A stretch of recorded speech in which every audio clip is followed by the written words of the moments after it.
I push back on saying the Philadelphia Eagles are going to become a dynasty due to them playing in the same division as Jayden Daniels.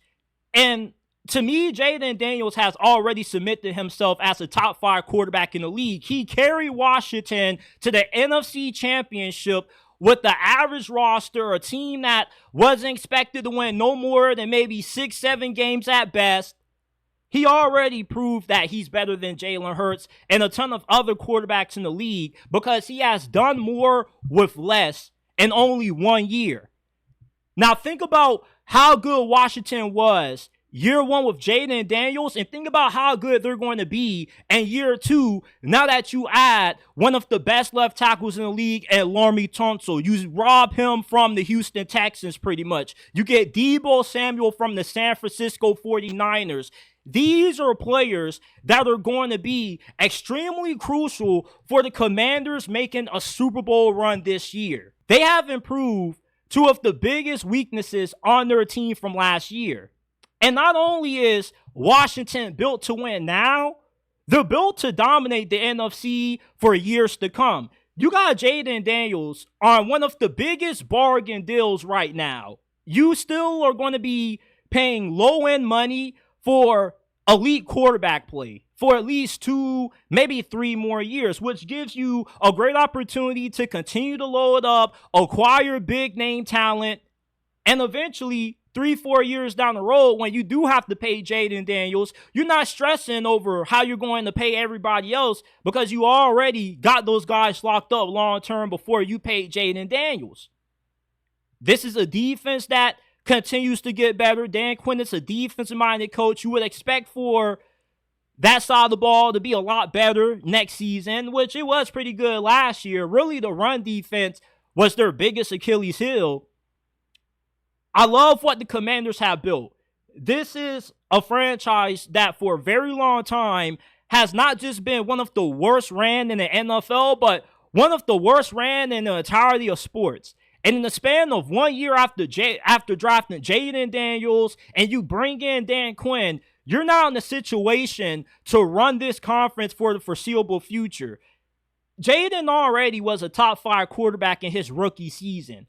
I don't want to know how good he's going to be in year 2 with another year of development. I keep hearing this chatter around Jayden Daniels having a sophomore slump. That's not going to happen. The old narrative of, these defensive coordinators are watching film, as if these quarterbacks aren't improving, as if they're not watching film themselves, as if these quarterbacks are being stagnant, allowing the league to catch up to them.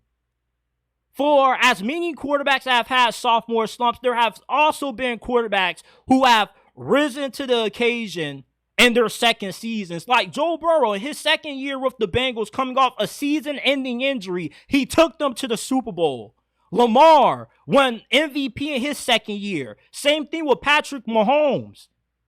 There's no guarantee that Jayden Daniels is going to regress in year 2. Eagles fans are just hoping that it happens because they're scared of how good this team is going to be with Jayden Daniels having an even better supporting cast this year than what he had last year. It scares you. Eagles fans know deep in their hearts, even if they don't want to admit it, that Jayden Daniels right now is a far better quarterback than Jalen Hurts. You don't need 3 to 4 years to see that.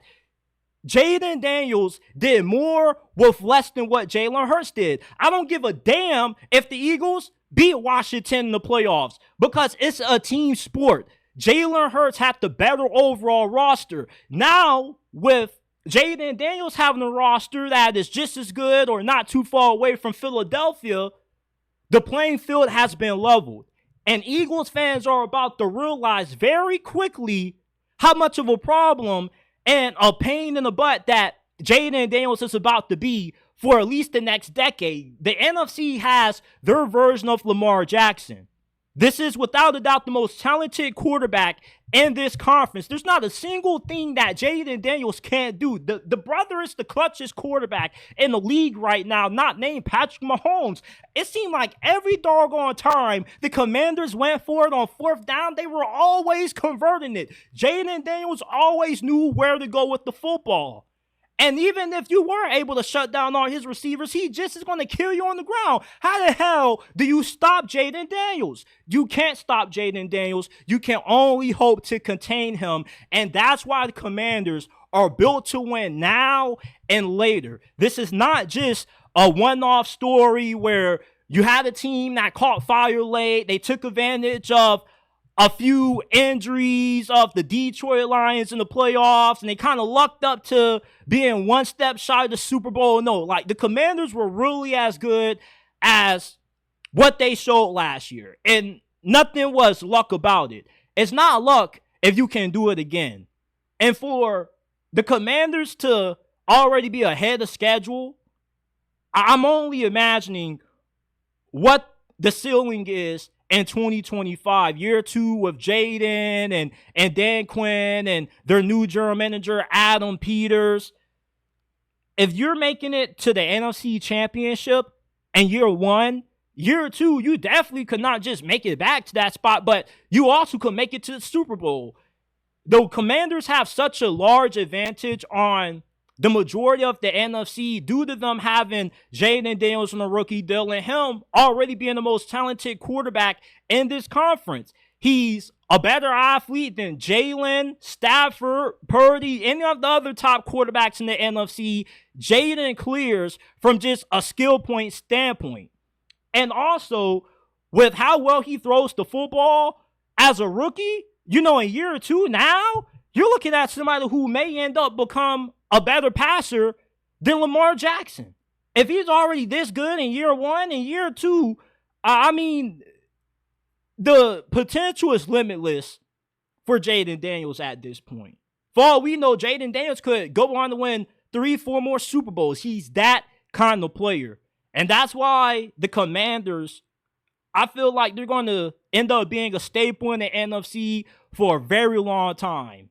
It's a new era of Washington Commanders football after years of torture and being miserable by Dan Snyder. You finally have a reason to not just be optimistic, but to actually believe that this organization has the ability to win it all.